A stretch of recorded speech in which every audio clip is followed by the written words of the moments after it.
Assalamualaikum warahmatullahi wabarakatuh.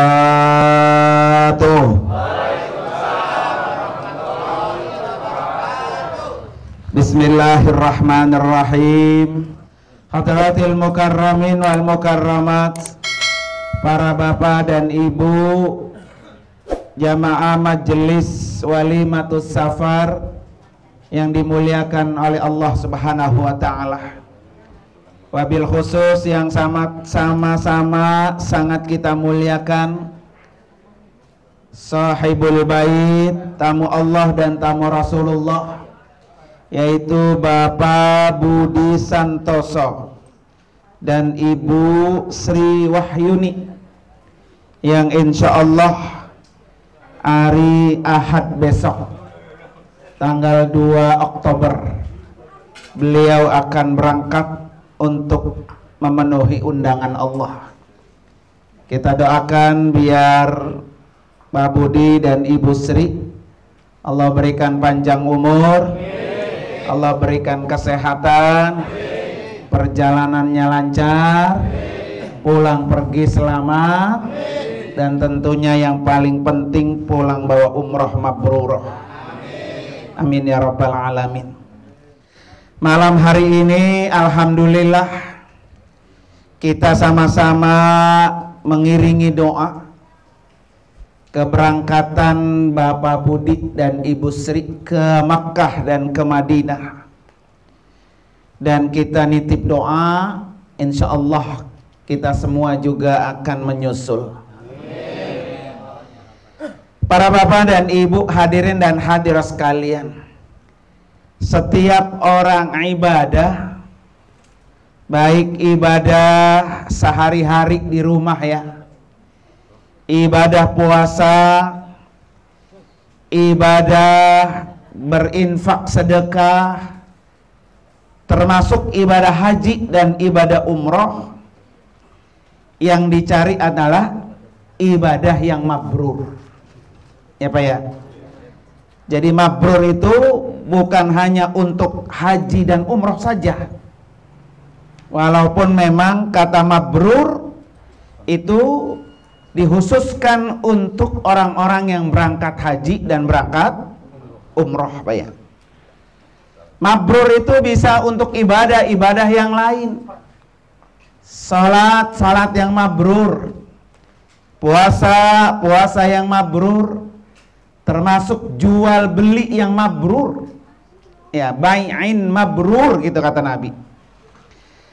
Malam hari ini Bapak Budi dan Ibu Sri, yang paling mahal adalah meraih umroh mabrurah.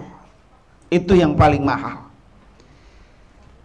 Jadi berusaha keras supaya pulang dari Makkah, pulang dari Madinah, predikatnya adalah mabrur, berusaha keras.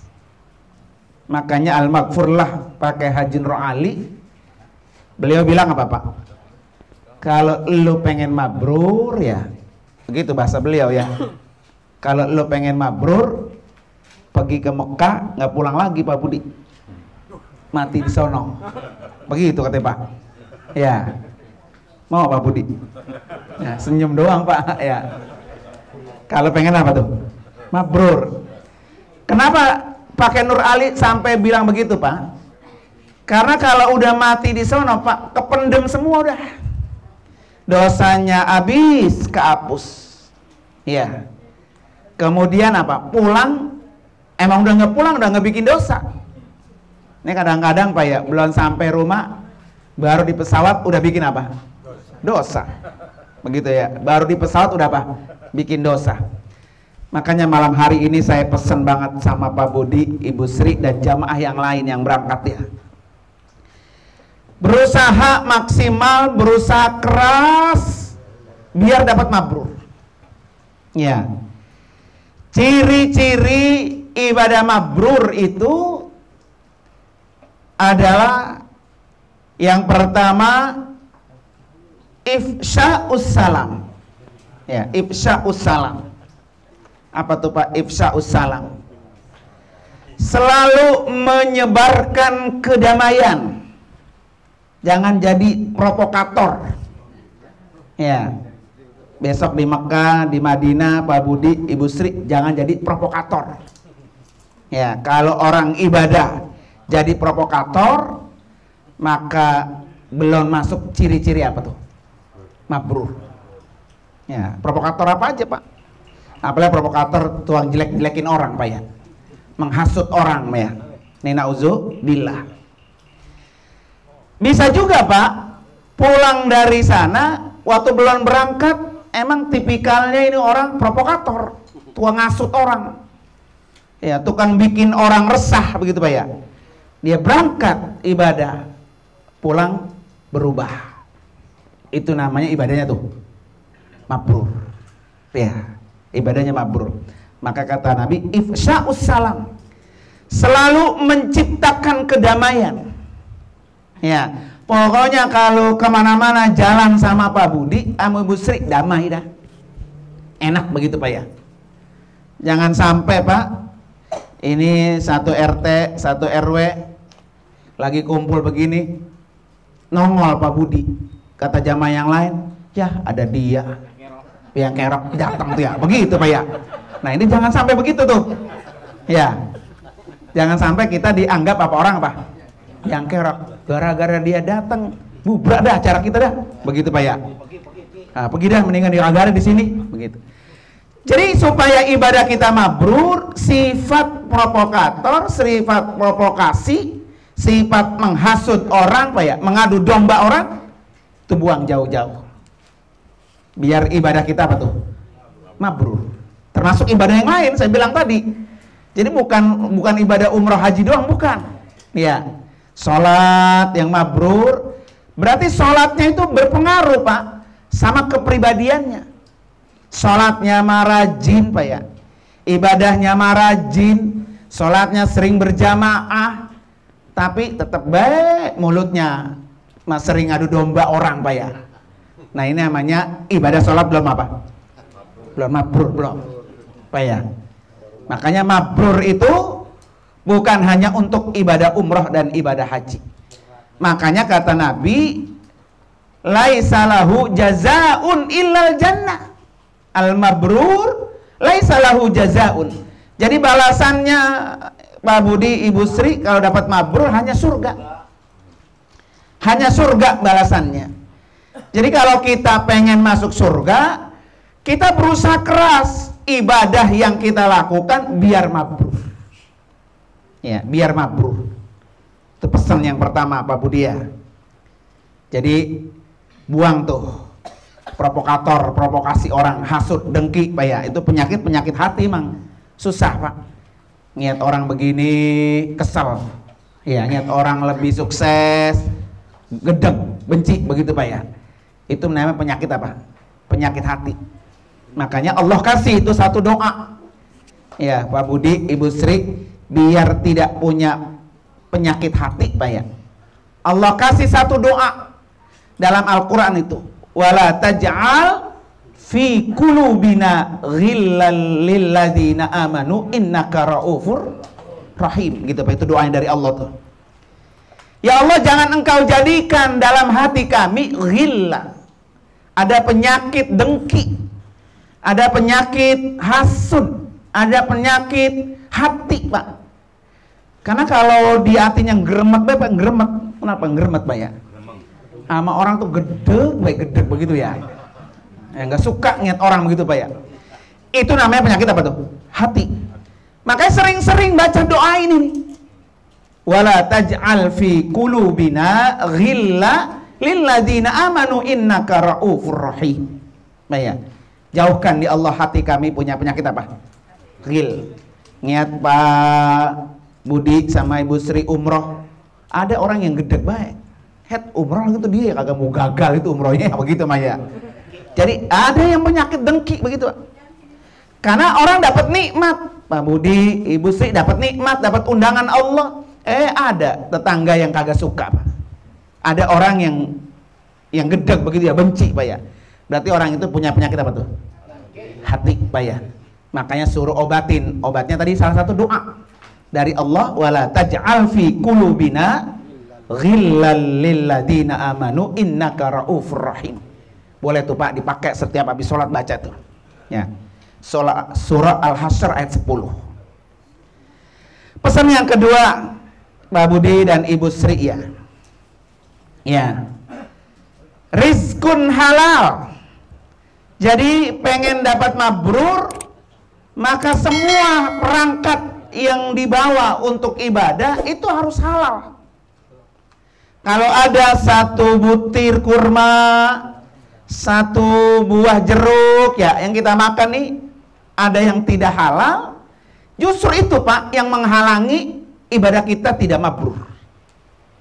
Ya mau 1.000 rupiah kek, mau 10 juta kek Pak ya.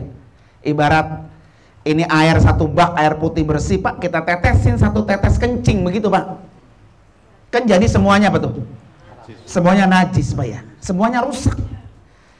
Makanya Pak Budi, Ibu Sri, kalau pengen mabrur, pokoknya yang dibawa semua halal. Ya halal. Duitnya buat bayar umroh halal, duit buat beli oleh-oleh halal, duit yang dipakai buat pakaian Pak ya halal. Kalau ada yang tidak halal, itu Pak yang menghalangi kita tidak mendapatkan mabrur. Bukan itu aja. Besok Pak Budi nih nanti diajak ke pasar korma, ke kebun korma ya Pak Haji Hanafi ya. Kebun korma begitu luas Pak. Pak Budi ngantongin 2 kilo nggak tahu orang. Jangankan 2 kilo Pak, makan sebutir di sono, makan sebutir di sini Pak ya. Main nyaplok aja. Besok Pak Budi kalau mau nyobain bilang sama penjualnya, halal, halal nggak Pak, halal nggak? Halal, caplok. Ya Pak ya, caplok. Kalau nggak halal jangan dicaplok. Iya. Kantongin. Ya.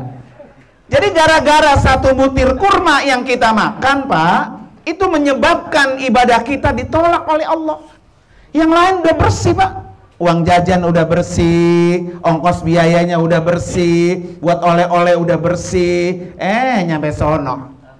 Iya, kalau kata orang Jumalang, tangannya kemelekeran, Pak ya. Barang orang pengen apa? Main nyaplok baik gitu ya. Makanya kalau nanti Pak Budi di sono ngelihat ada makanan ya di masjid atau di mana yang bukan makanan kita, jangan main tenteng. Sendal gitu Pak ya. Masuk ke masjid yang jelek, pas pulang ada yang cakep diapain? Bawa umpamanya, jangan. Quran begitu Pak ya. Lah Quran kan Pak di rak-rak Masjidil Haram Masjid Nabawi cakep-cakep. Semuanya baru-baru. Bukannya Pak Budi beli Quran dari luar ditaruh di rak Masjidil Haram, malah yang di masjid dikantongin dibawa pulang. Kan begitu Pak ya. Itu menyebabkan dia apa tuh? Tidak mabrur. Ada Pak satu kisah Nabi Ibrahim Pak ya. Nabi Ibrahim orang yang sangat dekat dengan Allah Pak. Ya, sangat dekat.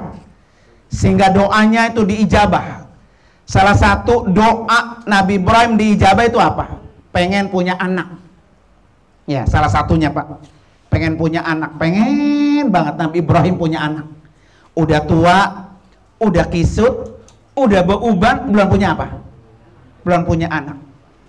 Dia berdoa sama Allah, dikabul Pak, ya kan? Salah satunya adalah Hajar hamil. Setelah hamil melahirkan, Hajar suruh pindah tinggal ke mana? Makkah, ke Mekkah Pak ya. Istri yang pertama Sarah tinggal di Palestina. Istri yang kedua Hajar tinggal di mana? Di Mekkah. Gilirnya tuh Pak, Mekkah, Palestina. Mekkah, Palestina. Nah, ya itu naik onta ya. Dulu mah nggak ada kendaraan yang lain kecuali onta. Makanya Pak, itu 3 bulan. Ya, dari Mekkah ke Palestina. Gilir begitu. Habis gilir dari Hajar Pak di Mekkah, di depan Masjidil Haram ada tukang kurma. Ada tukang kurma ya. Namanya orang mau pulang kan dari Mekkah, oleh-olehnya kan apa? Kurma. Nabi Ibrahim bukan oleh-oleh, bekal buat di perjalanan. Dia beli itu Pak kurma di depan apa tuh? di depan Masjidil Haram. Biasa orang nimbang kan Pak, ada yang jatuh. Ya, yang jatuh itu Pak dicaplok, nggak masuk timbangan. Berangkat Nabi Ibrahim pulang ke Palestina. Sampai di Palestina, biasa Nabi Ibrahim dia mah berdiam di Masjidil Aqsa. Ketika Nabi Ibrahim beriktikaf di Masjidil Aqsa, dengar bisikan-bisikan malaikat sedang berdiskusi. Kata malaikat yang satu, tuh enak Ibrahim, apa aja yang dia berdoa, dia minta Allah kabul, Allah terima. Kata malaikat satu lagi, dulu, sekarang enggak. Apa yang menyebabkan dia tidak diterima doanya? Karena dia telah makan kurma yang jatuh tadi yang ditimbang. Mendengar itu, Ibrahim langsung kemas-kemas Pak, buru-buru berangkat dia dari Palestina ke Mekah, mau mencari tukang penjual kurma tadi. Berapa bulan tadi? 3 bulan. Sesampainya di Mekah Pak, langsung Nabi Ibrahim nemuin toko kurma yang depan Masjidil Haram.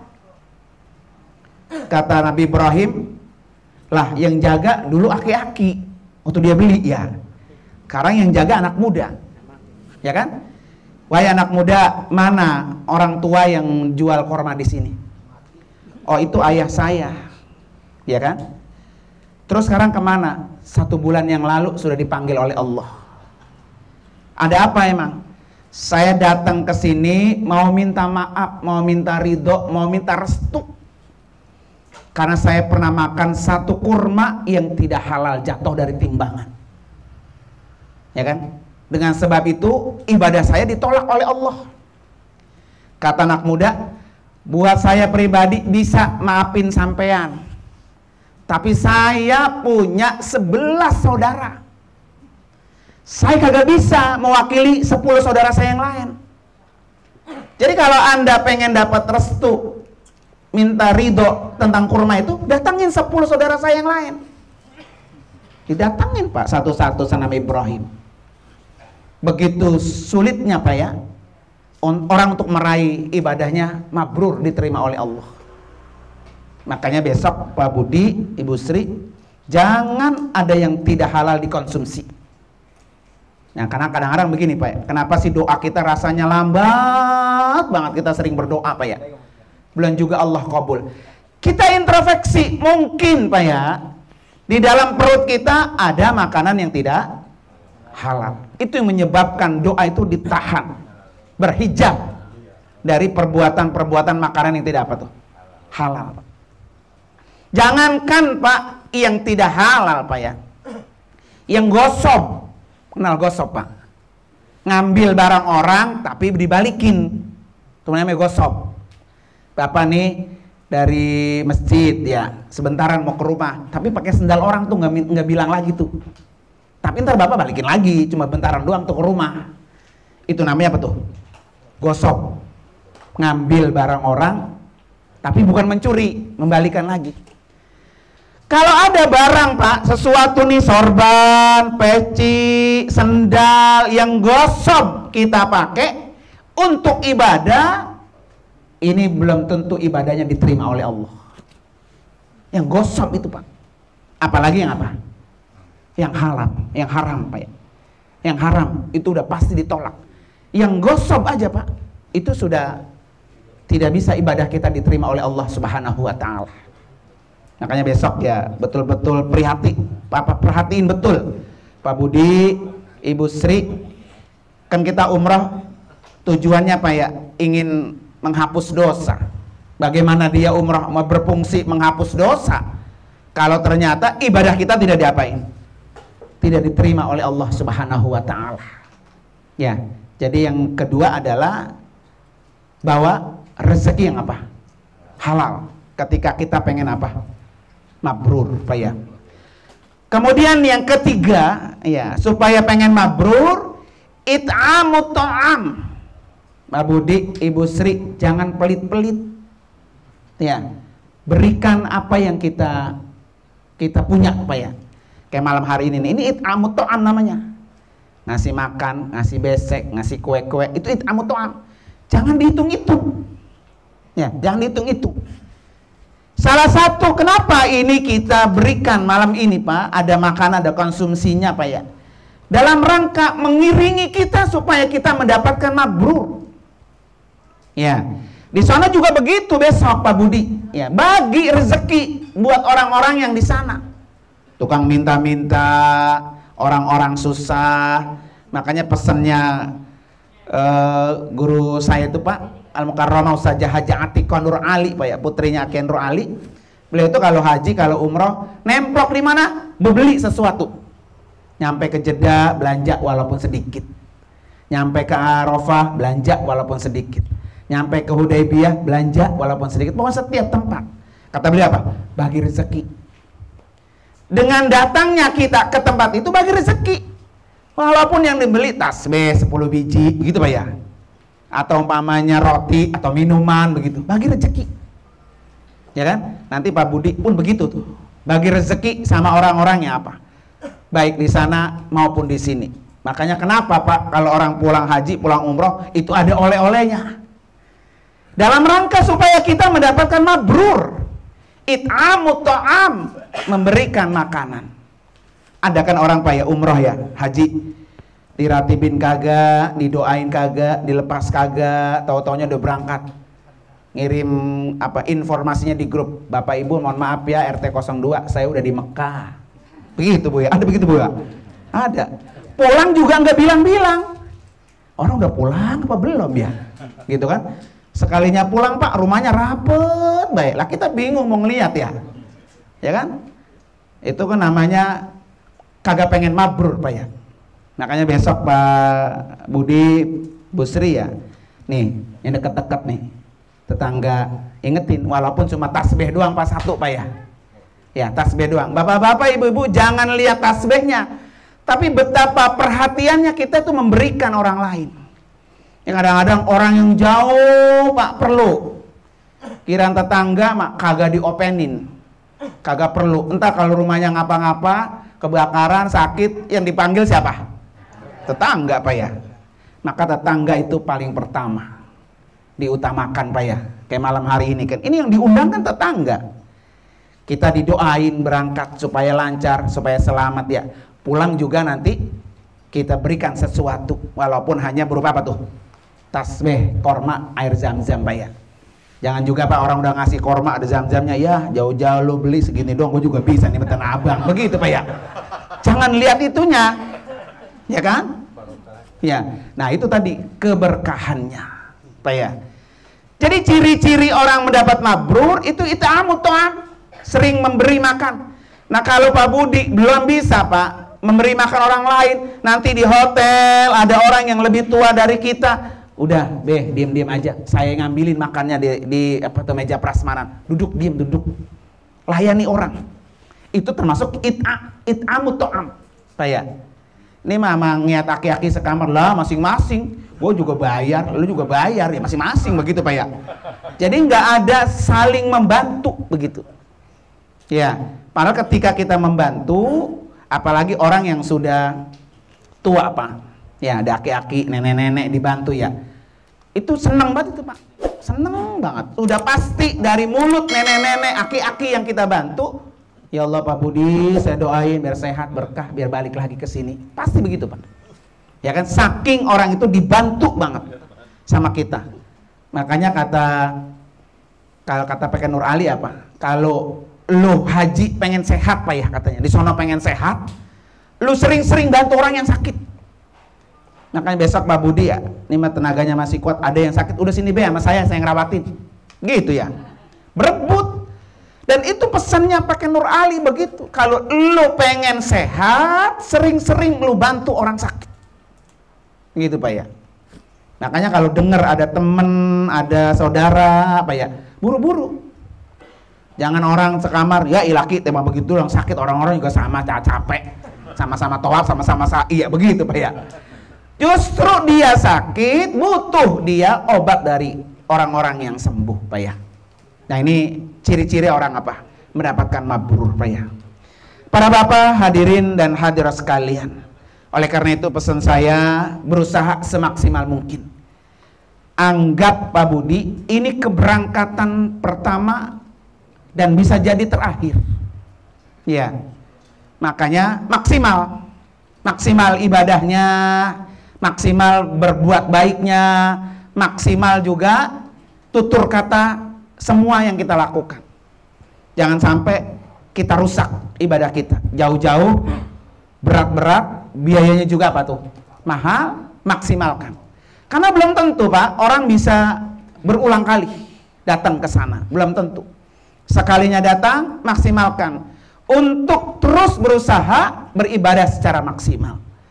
Terutama Pak Budi ya, ibadah yang tidak ada di kampung kita, tidak ada di daerah kita. Apa Pak? Tawaf.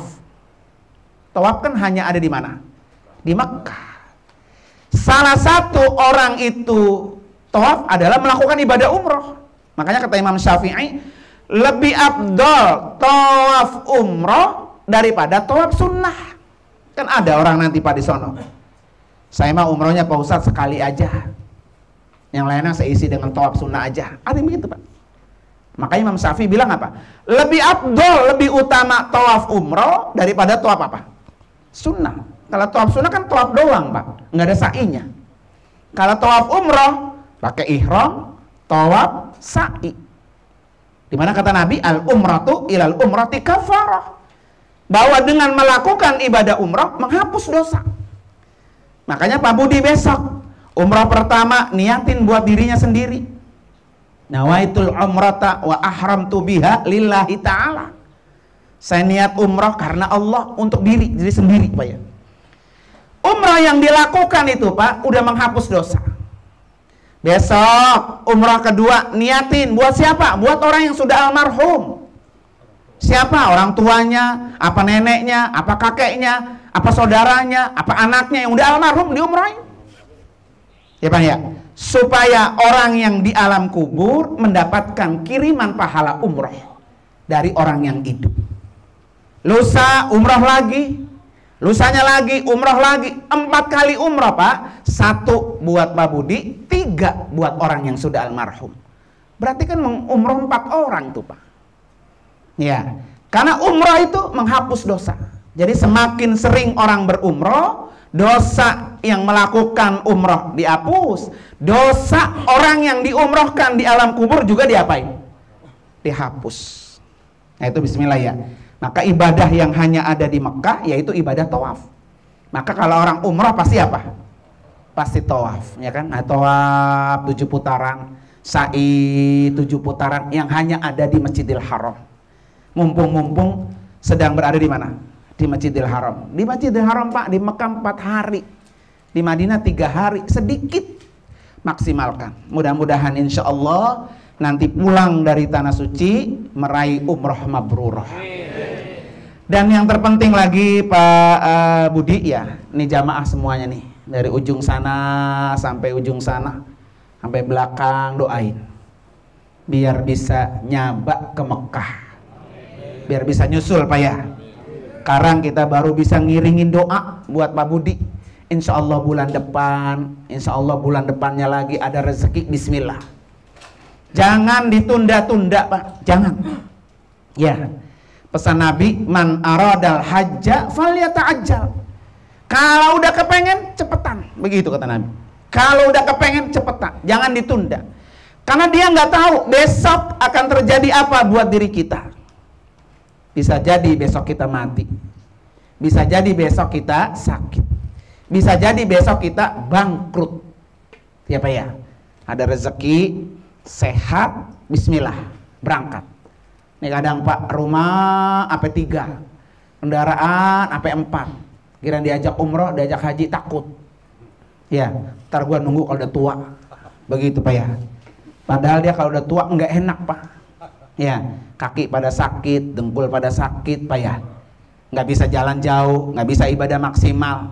Ya, coba Bapak kalau udah tua, tebang sujud juga begini doang udah, karena pinggang udah pada boro-boro mau lurus begini Pak, kayak letter L ya, begini doang udah tuh. Ini dengkul udah goyang, begitu Pak. Ya kan, sholat jamaah kalau dengkulnya goyang, dalam hatinya, imam lama banget lagi sepunya ya, gue kesel banget imam, begitu Pak. Imam yang disalahin, padahal dia yang udah tua, begitu Pak ya.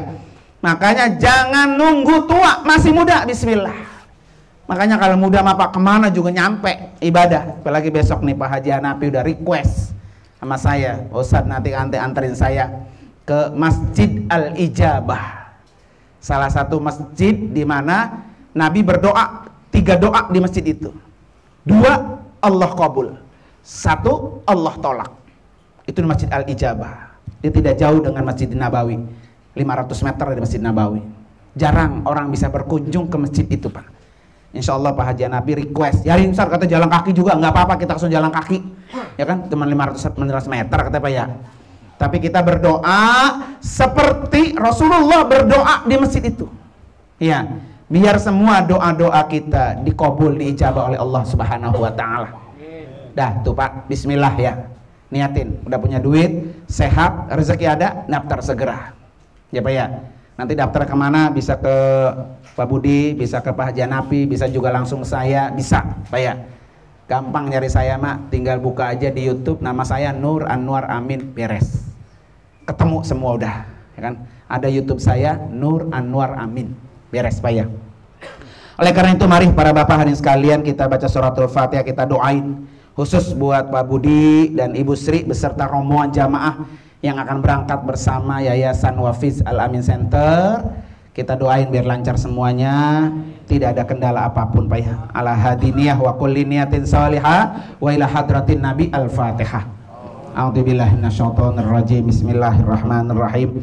Alhamdulillahirabbil alamin arrahmanir rahim maliki yaumiddin. Iyyaka na'budu wa iyyaka nasta'in. Ihdinas siratal mustaqim, siratal ladzina an'amta 'alaihim ghairil maghdubi 'alaihim waladdallin. Amin. Yang kedua, mari Pak, kita baca suratul Fatihah, kita minta sama Allah mudah-mudahan dengan karomah mujizat suratul Fatihah yang belum berangkat biar cepetan berangkat, yang udah berangkat biar balik lagi, rezekinya biar banyak, biar sehat, biar nyabak ke Mekah sebelum mati Pak ya. Niatin begitu Pak masing-masing dengan karomah mujizat suratul Fatihah. Ya Allah, undang saya untuk menjadi tamumu. Ala hadiniyah wa kulli niyatin salihah wa ila hadratin Nabi Al-Fatihah. A'udzubillahi minasyaitonir rajim. Bismillahirrahmanirrahim. Alhamdulillahirabbil alamin arrahmanir rahim maliki yaumiddin. Iyyaka na'budu wa iyyaka nasta'in. Ihdinas siratal mustaqim, siratal ladzina an'amta 'alaihim ghairil maghdubi 'alaihim waladdallin. Amin. Mari para bapak hadirin sekalian, angkat kedua tangan kita berdoa. Mudah-mudahan doa kita diijabah oleh Allah Subhanahu wa taala. Bismillahirrahmanirrahim. Alhamdulillahirabbil alamin. Allahumma shalli ala sayidina Muhammad wa ala ali sayidina Muhammad. Allahumma ighfir lana dzunubana wa liwalidayna warhamhuma kama rabbayana shighara wa li jamil muslimin wal muslimat wal mu'minina wal mu'minat al ahya'i minhum wal amwat. Allahumma hdina wa wafiqna ilal haqqi la tariqim mustaqim wa najjina minal qawmi zalimin wa tawaffana muslimin wa tawaffana muslimin wa tawaffana muslimin wal hikna auladana bis salihin bi rahmatika arhamar rahimin. Allahumma ij'al umratana umratan mabrurah wa sa'yana sa'yan mashkura wa danbana danban maghfura wa amalana amalan salihan maqbula wa tijaratana tijaratan lan tabur. Ya alima ma fis sudur, akhrijna ya Allah minaz zulumati lan nur, akhrijna ya Allah minaz zulumati lan nur, akhrijna ya Allah minaz zulumati lan nur. Allahumma rzuq wa ausil wa balligh auladana wa dhurriyyatina wa ashabana wa jama'atina ila ziyarati baitikal haram wa qabri nabika Muhammadin sallallahu alaihi wasallam wal masjidil aqsa ma razaqtana wa awsaltana wa ballagtana ilaiha birahmatik hamar rahimin. Allahumma rabbi anzilna munzalan mubarakan wa anta khairul munzilin. Allahumma rabbi anzilna munzalan mubarakan wa anta khairul munzilin. Allahumma rabbi anzilna munzalan mubarakan wa anta khairul munzilin. Allahumma ighfir lana wa li ikhwanina alladhina sabaquna bil iman wa la taj'al fi qulubina ghillan lil ladzina amanu innaka raufur rahim. Rabbana zalamna anfusana wa illam taghfir lana wa tarhamna lanakunanna minal khasirin. Rabbana hab lana min azwajina wa dhurriyyatina qurrata a'yun waj'alna lil muttaqina imama. Rabbana taqabbal minna innaka antas samiul alim wa tub alaina innaka antat tawwabur rahim. Rabbana atina fid dunya hasanah wa fil akhirati hasanah wa qina adzabannar. Wa sallallahu ala sayyidina Muhammad wa ala ali sayyidina Muhammad walhamdulillahi rabbil alamin. Wassalamualaikum warahmatullahi wabarakatuh.